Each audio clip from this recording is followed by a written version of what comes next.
case you haven't heard, there's a Turkish Game of Thrones. No, for real though.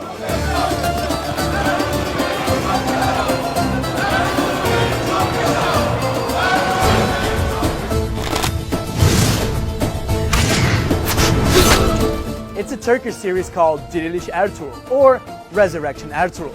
So far, there are more than 110 episodes that are over 2.5 hours long each, and fans around the world are going wild over it. I love Dirilis Ertugrul. Diriliş Ertugrul. Diriliş Ertugrul. Dirilis Ertugrul. Diriliş Ertugrul. Diriliş Ertugrul. It's the best series ever made. Diriliş Ertuğrul is set in the 13th century, and its protagonist, Ertuğrul Bey, is the very man who laid the foundations of the Ottoman Empire. Ben Süleyman Şahoğlu Ertuğrul.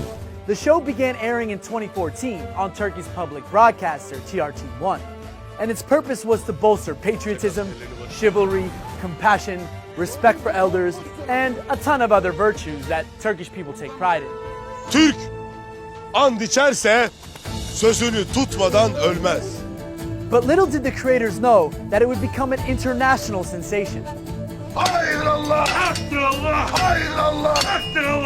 It's become so famous that sales of this Alpat have skyrocketed, and even non-Turks have been inspired to learn their favorite lines.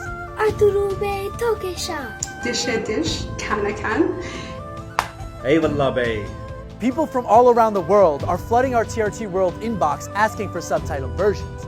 So we asked fans worldwide to describe the show, and this is what they had to say. It's nice, clean, fun entertainment. Justice, chivalry, and honor. I've never been so captivated and consumed. So, why is the rest of the world hooked on a show that was created for a local Turkish audience? Well, because this story is different. And I'm not just talking about the cool costumes, horses, or the historical feel. There are countless historical fiction series out there, but this one is centered in the Muslim world.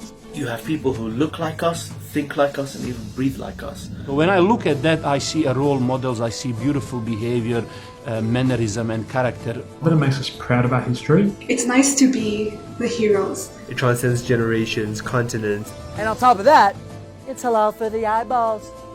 Completely PG rated, which means no sex scenes. Gönlümün sultanı, çocuklarımın anası, ömrümün candaşı o. We all know how Muslim men are usually portrayed in the entertainment industry. They're the bad guys, the terrorists, the sidekicks, or the extras, and the women are portrayed as docile, weak, and even oppressed. But not in Ertuğrul. Senin zevcen olmaktansa bin kere ölmeyi yeğlerim. Instead, both men and women are portrayed as sophisticated healers, scholars, mystics, warriors, and leaders fighting to restore justice. Adaleti cihanın dört bir yerine yayacağız. And, well, some of them are schemers. The series is based on the history of the Oğuz Turks and Ertuğrul's mission to find a permanent homeland for his tribe, the Kayı. During this mission, his tribe fights crusaders, the Mongols, the Byzantines, and sometimes even enemies from among his own people. Türk'ü bu topraklardan silmeye cüret eden kim varsa bu toprakları onlara mezar edeceğim. The story also shows characters observing familiar Muslim rituals, offering prayer, reciting Quran, and praising God, and depicts famous figures central to Islamic civilization, like Ibn Arabi, a Sufi and scholar from Andalusia, who becomes Ertuğrul's spiritual guide. But the series is resonating not just with Muslims, but with a global audience. I'm not a Muslim, but I appreciate finding out about Sufism. I'm 74 years old. I live in Oxfordshire in England. The best series ever made. I'm gonna watch Ertuğrul for the rest of my life until my last breath. Thank you, eyvallah. So, if you haven't watched Ertuğrul yet, you should. It's on Netflix.